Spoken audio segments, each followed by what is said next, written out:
Hello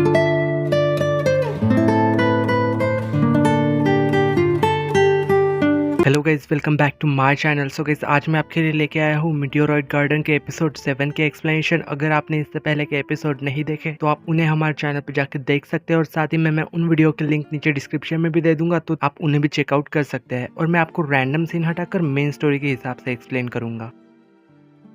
episode 7 के starting में हमें दिखाया जाता है कि शांकाई कैंटीन के अंदर किसी को ढूंढ रही थी, और वो थॉमस को ढूंढ रही थी। पर तभी यहाँ पे अचानक से वो वहाँ पे सी उससे टकरा जाता है, और वो उससे अपने साथ खाने के लिए बैठने के लिए कहता है। वो यहाँ पे ये सब करना तो नहीं चाहती थी, लेकिन उसके जबरदस्ती के आगे वो कुछ नहीं कह पाती। तभी यहाँ पे अचानक उसे थॉमस का कॉल आता है, और वो उससे छिपा के उससे बात कर रही थी ताकि ये फिर से गुस्सा ना हो जाए। यहाँ पे पर सी उससे पूछता भी है कि क्या ये कॉल किसी लड़के का है। तो यहाँ पे इसके जवाब में वो कहती है कि तुम्हें इस बात से कोई मतलब नहीं होना चाहिए। यहाँ पे वो उसे धमकी भी देता है कि अगर तुमने मेरे अलावा किसी और के बारे में सोचा भी तो मैं तुम्हें मार दूंगा। जब यहाँ पे वो कैंटीन के बाहर थॉमस से मिलने जाती है तो यहाँ पे वो उससे पूछती है कि कल रात कुछ हुआ भी था क्या। बट यहाँ पे वो उसे बताता है कि कल रात कुछ भी नहीं हुआ था, तुम बेहोश हो गई थी ज्यादा अल्कोहल पीने की वजह से, और साथ ही में काफी वॉमिटिंग भी की थी, और इस वजह से तुम्हारे कपड़े भी खराब हो गए थे। मैंने तो तुम्हें सिर्फ होटल रूम तक ले गया था और बाद में मैं वहां से चला गया था। ये सब सुनने के बाद यहाँ पे सांगची थोड़ी शांत हो गई थी। यहाँ पे थॉमस उससे कह रहा था कि कल रात तुमने मुझसे कहा था कि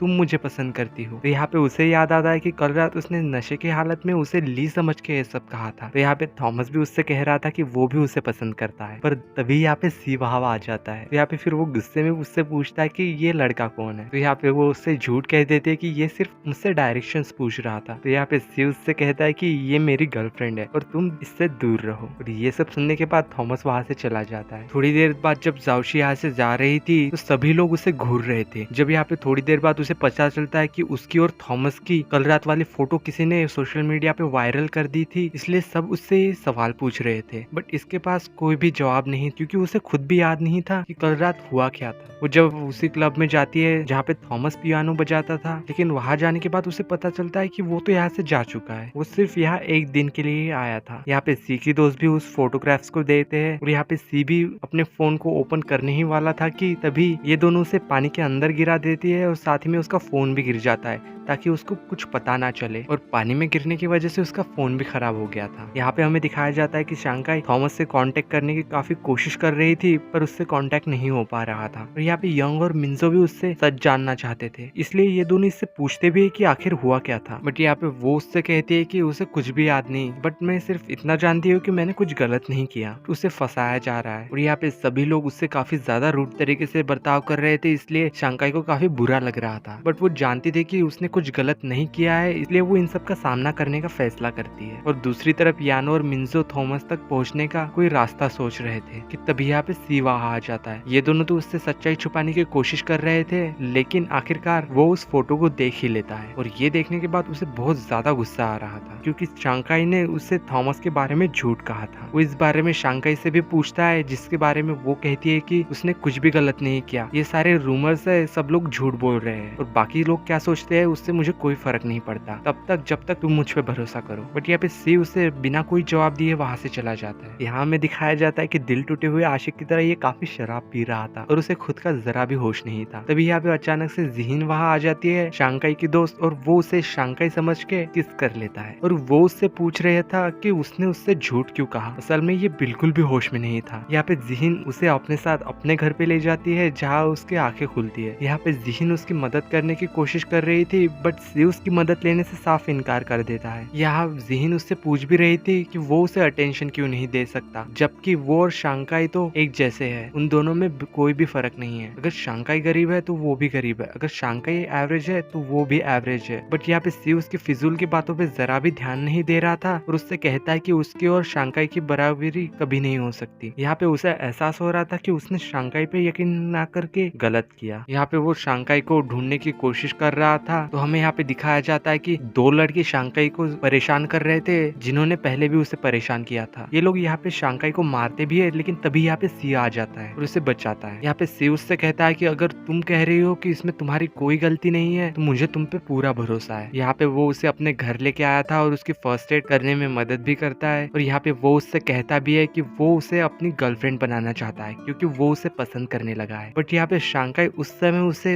इस बात का कोई जवाब तो नहीं देती, और वो वहाँ से चली जाती है। और यहाँ पे शांकाई को जरा भी यकीन नहीं हो रहा था कि सी ने अभी अभी उससे क्या पूछा, बट यहाँ पे सी ने तो अपनी दिल की बात कह के वो काफी खुश लग रहा था। यान, मिंजू और सी शांकाई को एक जगह लेके आए थे और उससे कह रहे थे कि इस घर में वो रहता है जिसने कि उसकी और थॉमस की फोटोज को सोशल नेटवर्क पे वायरल किया था। यहाँ पे शांकाई को जरा भी यकीन नहीं हो रहा था कि जब वो ज़हीन को अपने सामने देखती है, यहाँ तो वो पहले कुछ भी एक्सेप्ट नहीं करती, लेकिन बाद में यान के पुलिस की धमकी देने के बाद वो ये बात एक्सेप्ट कर लेते हैं कि उसी ने शांकाई को फेम किया था। यहाँ पे शांकाई उससे पूछ रही थी कि आखिरकार तुमने ये सब क्यों किया, तो यहाँ पे वो उससे कह रही थी कि हम दोनों में कोई भी फर्क नहीं है, लेकिन फिर भी सी ने तुम्हें चुना और थॉमस ने भी। इसके बाद हमें यहाँ पे फ्लैशबैक दिखाया जाता है कि ज़हीन ने ही थॉमस से कहा था कि होटल तक पहुंचा दे और उसे पहुंचने के बाद उसकी तस्वीरें सेंड करे। यहाँ पे वो उससे कह रही थी कि तुम मुझे उस हर एक इंसिडेंट की याद दिलाती हो जो कि तुमने मेरे साथ किए थे, चाहे वो क्वीन के साथ पिकनिक हो या फिर जिन की बर्थडे पार्टी। तो यहाँ पे एक मिंजो एक बात कहता है कि दुनिया में बहुत सारी चीजें अनफेयर है, लेकिन इसका मतलब ये नहीं कि हम खुद को ही अनफेयरली ट्रीट करें। और इसी के साथ एपिसोड 7 की एंडिंग होती है। तो यही तक था मीटियोराइट गार्डन के एपिसोड 7 के एक्सप्लेनेशन, एपिसोड 8 और ऐसे ही ड्रामा के एक्सप्लेनेशन वीडियोस के लिए आप हमारे चैनल इंकहार्ट को सब्सक्राइब कर सकते हैं। अगर वीडियो अच्छी लगी हो तो लाइक द वीडियो। तो चलिए मिलते हैं ऐसे किसी न्यू और इंटरेस्टिंग स्टोरीज के साथ, तब तक के लिए peace out and thanks for watching.